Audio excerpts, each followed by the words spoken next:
ఇప్పుడు no cost cough syrup తో 60 రూపాయల విలువ గల ఇన్హేలర్ పూర్తిగా ఉచితం. దెబ్బకి దగ్గు జలుబు మాయం. ఏపీ వ్యాప్తంగా సబ్ రిజిస్ట్రార్ కార్యాలయాల్లో రెండో రోజు ఏసీబీ సోదాలు కొనసాగుతున్నాయి. నిన్న అర్ధరాత్రి వరకు తనిఖీలు చేసిన అధికారులు ఇవాళ కూడా కొనసాగిస్తున్నారు.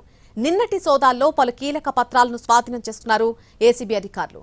విశాఖపట్నం, విజయనగరం, ఎన్టీఆర్, పల్నాడు, ప్రకాశం, చిత్తూరు, కడప, అనంతపురం, కర్నూలు జిల్లాల్లోని సబ్ రిజిస్ట్రార్ కార్యాలయాల్లో అక్రమాలు జరిగినట్టుగా గుర్తించారు అధికారులు.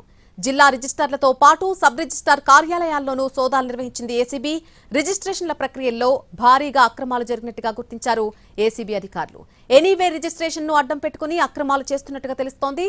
ఈ రిజిస్ట్రేషన్ కు కమిషన్లు, భూమి విలువను బట్టి వసూలు చేస్తున్నట్టుగా గుర్తించారు.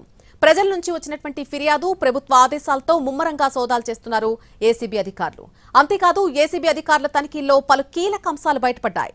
సబ్ రిజిస్ట్రార్ కార్యాలయాల్లో ప్రైవేట్ వ్యక్తులతో అక్రమాలకు పాల్పడ్డారని గుర్తించారు.